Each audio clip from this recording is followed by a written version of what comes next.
such an honor to be here in front of this crowd, in particular because, as Leonora mentioned, I love matchmaking. Bringing together people who are both trying to change the world and thinking of new novel ways to do it with data, which I consider everyone in this group, just by virtue of being here, a part of. So it's very exciting to be talking to you guys. And I know another question that's been coming up a lot this morning is, when you see a visualization like the one Leonora just shown, the question in my mind is, how do I do that? Why would I do that? Who would I talk to? Should I get that going? And so I want to talk to you guys a little bit about what happens when someone doing social change meets someone doing data science and they love each other very much. But to tell that story, I want to start actually by going back into the past. I want to set the scene for you guys. So I want to bring you back to the dark ages of humanity, kind of a primitive time, back to the year 2000, when this is what it was like to rent a movie. Oh, it was horrible. You didn't know it was good or bad. You had no idea what you were going to like or not. It was just bleak time in humanity. But thankfully now, we live in 2012, right? Where with the click of a button, I can see movies that I'm going to like. I know exactly what my friends are watching, and I can make better decisions about how to spend my Friday night. So what changed here? Well, data, right? We started collecting vast amounts of data about what people liked and what they didn't like, and we could crunch that down and make better decisions so we could all figure out how to spend our lives better. And whether you're aware of it or not, these kinds of data-driven decisions are affecting our lives everywhere. You probably are aware of it just by the number of people that are on iPads right now. But what you're seeing are, data is helping us figure out how we get from point A to point B. Data is helping us figure out what we want to buy. Data is even helping us how we determine what friends we want to make, how we want to interact with our friends. And this is an exciting time because we're in the middle of this data revolution. Because more and more, every interaction we have with each other, with our world, takes place with a computer in between or a cell phone, something digital. And all of that creates data that we can mine for information that can help us understand our world and live a better life. The only catch is, if you think about the things that we just talked about, watching movies, buying things, hanging out with these guys, they're kind of first world problems, right? And the vast majority of what data science and data analysis is devoted to right now is making super comfortable lives ever so slightly more comfortable. You know, it seems like if we have all this data available to us, we should be doing more than making sure that when you leave here today, you know exactly where to go to get the cheapest deal on UGG boots, right? So, thankfully, there's a group of people thinking similarly, and I want to introduce you to these guys, my friends. They're called data scientists. Contentious term around the nerd sphere. No one's quite defined it yet, but it's basically statisticians who can code, programmers who know statistics. What it comes down to are they're the people who can work with data to build tools so we can make better decisions about our lives. And what's super cool about these guys is they're not just doing data 9 to 5, working at their day jobs. No, they're working on it on nights and on weekends. You guys may have been to something called a hackathon. And for the uninitiated, that's when developers, data people get together for 24 hours. They just see what cool stuff they can build. And I remember being so excited going to my first hackathon because I thought, you know, I'm working this day job, working with data, getting people to click on ads, not very fulfilling. But here's a group of people getting together on the weekend with the most amazing machine learning skills the world has ever seen. They're incredible computer scientists, great data analysts. I can't wait to see what we're going to come up with. This is how we're going to make change. We don't need companies to do it. We're going to make cool stuff. I couldn't wait to see the results we were going to come up with because they're going to be so powerful. They're going to be so world-changing. They're going to have so much impact. And the stuff that we came up with was so unfulfilling. Oh, here's an app that helps you park your car. Here's something that shows you local deals. Great apps, but more of the same. And the problem here is that if you put someone down in a room and just tell them to come up with something cool or solve a problem with data, they're probably going to solve their own problem. And in my line of work, the people who do this generally have problems finding places to park their car, not finding places for low-income housing or finding clean water. Now, before we start talking about hacking education or hacking the rainforest, of course, there are people who are trying to make the world a better place, all of you guys. And this is a group that brings clean water to people in Africa, but apply this to anyone in the cause-based sphere, the social sector, if you will. And as you guys are all aware, because you're here, this sector is increasingly becoming inundated by data. These guys, for example, they've got data about their surveys. They collect surveys, so that's data. They've got data about well locations, so there's mapping involved. They've got data about their finances. And even if they didn't collect any of that data, third parties like governments, the World Bank, are opening up data. So now everyone is swimming in this wonderful pool of data that could help them be more efficient, make better decisions, understand their programs better. And yet, no one is looking at it. Right? Because this is the problem. You know, it's understandable you can't necessarily afford a data scientist. McKinsey just put out a report recently saying that we are 150,000 data scientists short of what industry, private sector needs next year. What hope does the rest of the world have to find data science skills? Very difficult. So it seems like there's a sort of obvious matching problem here. You have people really good at working with data and are spending their spare time doing it, but don't really have a lot of social outputs for it. And then you have social organizations with huge amounts of data, and no one helped them look at it. So the question that I was asking, and I hope you all are asking, is can we just get these guys together and hang out a little bit? So that was why we came up with DataKind as a nonprofit to connect data scientists with social organizations to help them collect, analyze, visualize data. And we do this in a number of different ways. We've been working on weekend events, kind of like souped-up hackathons, where we invite organizations to apply and then team with data scientists. Not just throw their data over the wall and say, come up with something cool, but get on a team together and say, what could we really do with this? And that's actually been a really enlightening experience for both sides. Because what we see is this kind of two-step data shuffle, which I love. I find it heartening every time I see it, which is that an organization will come and say, we've got this data. We've read the articles about big data. We know it's interesting. We'd like to do this. And the data scientists will look at the data and say, interesting. OK, I kind of understand what you're trying to say. But you know what? You can't quite answer that with this data. Maybe it's just not enough. But we can do X, Y, or Z. How's that sound? And the organization would say, oh, I didn't think of that. I'd love X. Why? Not so important, but X is really good. And you get in this cycle where the organization starts to understand what they could do with data. Data scientists starts to understand what the organizations want to do with data. And together, they end up forming this wonderful relationship. And the hope is that by bridging these communities, we can help those data scientists have a social impact. We can help social organizations maximize impact. And in the process, the world becomes a better place. So I want to show you guys a few examples of what that looks like. So the New York Civil Liberties Union came to one of our events, and they said, we want to know if the NYPD is using racial discrimination. Laura Kurgan is going to hate this part of my talk. They basically said, we'd love to know. We want to know if they're using racial discrimination. It's a great question. But it's also cool because there's good data. It turns out the NYPD collects data every time they stop and frisk someone. Huge, over 100 variables every time someone is stopped and frisked. So that's where it happened, when it happened, what they were wearing, if AK-47 was involved. And so this is a really great setup because they've got a good question. They've got good data that they didn't even need to collect. So they should just answer the question. So let's answer the question together. Here's the data. So who thinks the NYPD is using racial discrimination? Me too. All right, you guys are all hired. Awesome, right. So if you're a social organization that's a little less snarky, maybe you wouldn't be able to tell from this. You probably wouldn't be able to get really beyond this, if you could even get here. And so volunteers working over a weekend came up with this instead. It's a map of the 2010 stop and frisks by county, or district, excuse me. And what this immediately shows you is just that you can see things. I know you've seen this in Laura's maps and other people's visualizations, that immediately you can start to see sort of the hot spots in Spanish Harlem, the hot spots in downtown Brooklyn. And this was sort of a lens into that opaque block of data that NYCLU couldn't otherwise understand. Now, this isn't going to answer that question. This is not a statistical test. But this was really important to them to understand, wow, we can do more with this data to help us understand how we could start answering that question. Another example I really like is the Grameen Foundation. These guys have a really cool program in Uganda where they realize that the life of a subsistence farmer, totally uncertain.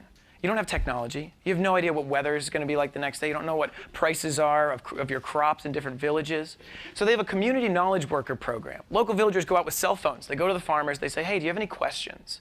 You want to know about your livestock? Do you want to know about prices? Things like that. And the farmers can ask them questions. They can sort of Google it and get back to them. It's a really cool program. It's delivering great services. But in the end, what's also cool about it is creating beautiful, machine-readable data of every interaction between every community knowledge worker and every farmer, when it happened, where it happened, and what they asked about. So there's great potential in this data to do a lot of great things. But it looks like this, right? And if you're not a data person, again, you're in Excel, right? There's not much more you can do. So our team worked with them. They built a couple of different things. But by the end of one weekend, they came up with this visualization, which was a ranking of how many people each knowledge worker had spoken with. One of their big questions was, who's good? Like, we don't really know. We give these phones out to knowledge workers. We don't really know what they do, where they go. And so what this was showing, the blue area, the blue blocks, so each row is a knowledge worker, each column is a month, and basically the blue blocks show that they've spoken to the most farmers that month. Yellows are sort of falling off. And the important thing to look at here is that there are, at top, everything's all blue. Those are sort of your good people, if this is how you assess good. But they were really interested in understanding these people who started out pretty yellow, not really doing much. Then all of a sudden kicked it up into high gear. Why did that happen? And could they go and sort of engineer that? And who were the people who fell off? Who was doing really great and then just didn't really have the push anymore? And this was really cool for them because it helped them sort of get a view of this so they could understand it better. And they found this so important after that event. For that one weekend, they said, we got to hire a data scientist. This is crazy. So they set aside resources for a data scientist. And that's actually more important to me than seeing a cool visualization, seeing an organization change the way they think about data. Lastly, the United Nations Global Pulse came, and they did a really cool project. If you don't know the Global Pulse, they're trying to collect all the world's data so that they can take a pulse of how the world's doing. Collect blogs in Rio de Janeiro to predict recessions coming early, or tweets from China to see whether there's an outbreak. Very cool stuff. And they did something called the Global Well-Being Survey. They asked everyone by cell phone around the world, how happy are you? How are you feeling? It's a pretty amazing achievement in mobile technology to get these responses back from the world, but they didn't even have answers to the most basic questions, like who responded? How was it distributed around the world? They had this data, and they just sort of were stuck here. And so volunteers worked with them to come up with a visualization. It's fairly straightforward as far as visualizations go. It's merely showing where people responded over time. But with this, they were able to see how they had spread from India across the globe. They could see which countries they had sort of missed. And more importantly, this visualization was so important to them that they presented it at the UN General Assembly, saying this is how we have to think about data from now on. You can't ignore it anymore. It can't just live in spreadsheets. We need this to help us understand. So these are things that I find exciting and interesting. I love seeing the fact that getting these sorts of people together helps us see this data in ways that we wouldn't otherwise before. And not only, like I said, build a cool visualization by the end of the weekend, but help change the way organizations think about data, make it more of a process than an endpoint. Use it to hire people who know about data. Or even in some cases that we've seen nonprofits through these collaborations sharing data with each other. That's something you would never see. That's like Coke and Pepsi sharing information, right, sometimes. And we've also seen people working with governments, making government data more usable. So I'm very excited by seeing where these sorts of collaborations are going. But I thought, more than just talk about a few specific projects, what also comes out of this is people often ask us, what are people asking for out there? And what's a good visualization? A lot of organizations come asking for visualization. What's good? What's bad? So I thought I'd take about 5 minutes and just talk with you guys about what we're seeing, sort of the news from the front. You guys are probably feeling this every day, but this is what we're seeing when people ask about these things. And I kind of want to hear what you guys think. So one of the biggest things people come to us asking is, we want to do storytelling. Oh, one of the most overused words. It's like so hypey right now, but an important one. You know, we learn by stories. And I think Jake Barton's talk is probably the best example of how telling stories and sharing experiences is what makes us human, allows us to understand things. And you guys have to tell stories every day. Everything from telling your funders what you did so that they'll continue to fund you, to telling your organization why you need to go ahead with a new project. Stories are very powerful. And so increasingly, we're seeing people start to look to how they can tell stories with their results. It's all about communicating results. So for example, this was done by N10, the Nonprofit Technology Network. They said we did a survey of how nonprofits are using social media. Here you go. We've designed it. It's in an infographic. It's a little bit better than a bar chart, but they've basically taken the numbers and cleaned it up a little. So here's telling some story. It would be interesting to ask you guys what you think that story is. Another group was, this is Every Child's Right. They bring clean water to children. And here they wanted to communicate not just about the sector, but about their financials. And what they printed up here was how they'd spent each dollar of funding they'd gotten. And it's kind of watercolored. There's this bar chart here where you can see the vast majority of it went to programs, 84 cents to the dollar. 9 cents went to management, 7 cents went to fundraising. So there's a little story of how they spent their money this year. And then lastly, Akiva really went all out. They said, we're going to show you all our data. We're going to show you every piece of data we have. We're going to show you everything how much people borrowed. We're going to have these great pictures of borrowers that we've given money to, pie charts, bar charts. We're going to throw the whole data viz work kit at this. And you can look through all of this data. So these are some of the ways we're seeing people tell stories. And by telling stories here, I specifically mean communicating their results. They did their projects, they got their results, and they visualized them. Now, I find it funny when people say, is this good or bad? Because it's a very tricky question that hopefully we'll talk a little bit more about. But I want to open it up quickly before we close and ask, what do you guys think is good or bad in this visualization? Any takers on something that they think is good or bad here? Quiet class, I know you all have lunch. Yeah, what do you think? I think one of the things that really stands out to me is being able to, Clayton Rosa with the Nalel Educational Fund. And one of the standouts to me is really being able to personalize the data. You know, that when you attach a face to something, you're able to really tap into the emotions that drives that data, and then it ultimately leads to action. You know, that's a very good point. This prompts you to want to connect with the person on a deeper level, that just like looking at the pie chart, it'd be, oh, you know, that's interesting, but what next? I love it. That's a great call. This humanizes the numbers, right? There's a way that we can actually see someone involved, and that might drive us to make more action or to perform some action. And certainly all of this is a step up from a lot of the end-of-year reports. I'm sure many of you have had to read through these 200-page PDFs of just numbers, right? So this is much more humanizing. Anything bad anybody sees about this? I know bad's a very loaded word, but any comments on this? Oh, some in the audience there. You, sir.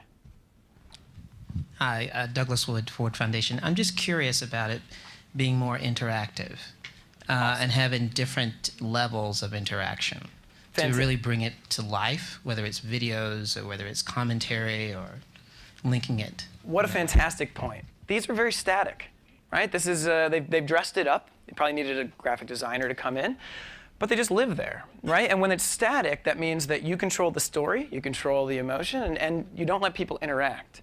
And I want to take a really quick side note about the story, about telling a story with a static graphic.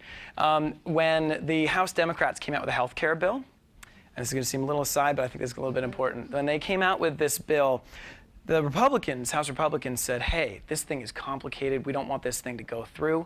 We're going to get through to people, instead of just telling them why it's bad, we're going to make an infographic. We're going to show them exactly what President Obama, or the House Democrats' health care plan looks like. And it turns out it looks like this.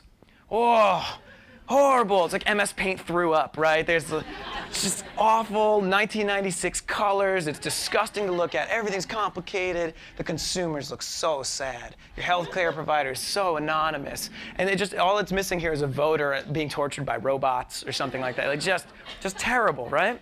It's a static infographic. You cannot engage with this, and it tells you a story. So a Democrat got upset by this and said that's a horrible misrepresentation. In fact, the House Democrat healthcare plan looks much better than that. In fact, when you visualize it correctly, it looks like this. Oh, how nurturing. I want to go there. It's like Easter and bunnies and so sweet. That's circles, they're soft and they're colorful and pastel. Great, right? And that's the real one, right? But they're both lies. Right? These are both lies. And just by putting these into some kind of visualization, they're telling a story. This is loaded in some way. And so that's something to be aware of, is that can be very powerful and that you can humanize, but you're going to be spinning this one way or another, and that's something to be aware of. But I think what was Darren brought up was that beyond that, it's not very interactive. So increasingly people are saying, look, let's let people dig through the data themselves. Let's not tell the story for them. So you start to see reports like this. Oh, the Ford Foundation put out a report in 2010 with the new social cartography project at the Amazon. They said, let's let you interact with our results. This was a project where grantees had worked with local communities to map out their neighborhoods. How cool, you could actually see their community spaces, agricultural assets. You can filter this down. You can see little areas that you didn't know existed before. And it's a cool way of interacting with the results. Another example is Microfinance Information Exchange, Mixed Market. They look at microfinance data in Africa. They worked with some of our volunteers to put this together, an interactive. I'm just showing you stills, of course, but trust me that things move in amazing ooh-ah ways. And what you can do here is filter down different regions of density. You can sort of understand how far people live from microfinance institutions. Great, interactive. And lastly, there are things like this that come out of the Economic Policy Institute. This was kind of a fun one. This interactive allows you to see, as you look across an economic region in time. This basically shows average income of people over time, but it shows how much that average income changed for the top 10% versus the bottom 90%. And it doesn't capture it on this still slide, but as you move this, what you learn very quickly is that the bottom 90% doesn't often get a fair shake. So these are cool because they're more interactive. Great, now we're letting people interact with our results. They can tell their own stories. So now that we're at interaction, does anyone have something that they like, dislike, find good or bad about these? Takers, yeah. Hi, Lois Utley with Raising Women's Voices. I know, as somebody who works on policy every day and is doing advocacy work, some of these things come my way and I think, Oh, yeah. I'll get back to them when I have time. And I just wonder whether people really take the time to use the interactive features on here that you have ingeniously put in. Do people really do that? I don't have the data on that myself, so I don't know. But I think that's a very important point. Does anyone use it when you use an interactive? It's cooler. If I show it to you, you're going to say it's really cool. But are people playing with it? Oh, who is? Oh, Amanda had to leave, unfortunately. But I'll. Do you want to speak on her behalf? Yeah, I'm Amanda Cox. She has a great talk about how most people go to the first level, but then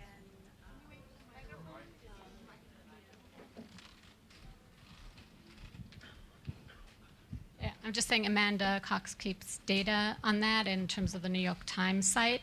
And she says most people go to the first and second level of the interaction, but then when they are really interested in the story, they go deeper and deeper and deeper. And so that they design the story according to layers so that you can get the idea on the first layer, but when you go deeper and deeper and deeper, you get more information about it. But the first layer has to give you the whole message. It's a very interesting point. So the select few, kind of like what we often see in the internet world, maybe less 80-20, maybe 99-1, that a few people will actually go that extra depth. That's interesting. I'm going to comment back there. Well, one of the things that's missing for me is any emotional content. Like, this doesn't resonate with me at all. It's like, oh, well, that looks terrible. Next. You know, there's no story, there's nothing that hits me emotionally. That's a very good point. It's just kind of charts and graphs. Maybe Jake Barton could take that on and make it make us feel it. So, that's the classic part of journalism where you take an individual profile in Detroit or in Bangladesh and you follow that individual's life, and then you extrapolate out much larger patterns using data. Nice. So data viz hasn't quite, picked up on that trend in journalism that journalism has been doing for decades and decades. I thought that's a very good point. And one caveat I should say, and one of the reasons I'm opening it up to this crowd, is that I'm a statistician.